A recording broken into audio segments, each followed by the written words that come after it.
মধ্য এশিয়ার দেশ তাজিকিস্তানে অবস্থিত ভারতের একমাত্র বিদেশি পূর্ণাঙ্গ বিমান ঘাঁটি থেকে নিজেদের সেনা এবং সামরিক সরঞ্জাম নীরবে প্রত্যাহার করেছে নয়াদিল্লি।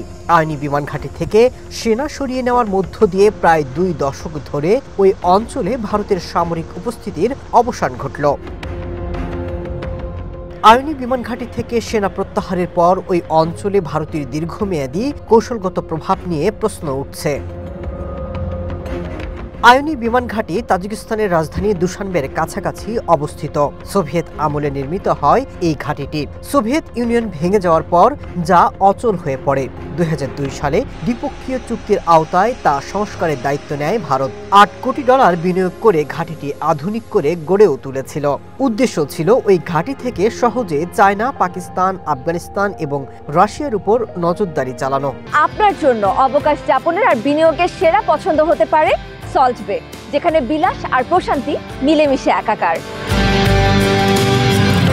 2022 সালে ওই চুক্তির মেয়াদ শেষ হওয়ার পরও ভারত সেটি ধরে রাখার প্রচেষ্টা চালায়। তবে রাশিয়া এবং চায়নার ক্রমবর্ধমান চাপে ভারতের সাথে নতুন করে চুক্তিতে রাজি হয়নি তাজিকিস্তান।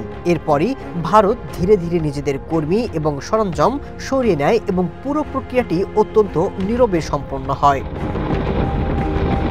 বিশ্লেষকরা মনে করছেন আইনি ঘাঁটি বন্ধ হওয়ার মধ্য দিয়ে এশিয়ায় ভারতের কৌশলগত প্রভাব কমতে থাকবে। তাদের মতে ঘাঁটি হারানোর মানে এই অঞ্চলে চায়না এবং রাশিয়ার প্রভাব বৃদ্ধি পাবে এবং ভারতের অবস্থান কিছুটা হলেও দুর্বল হয়ে পড়বে।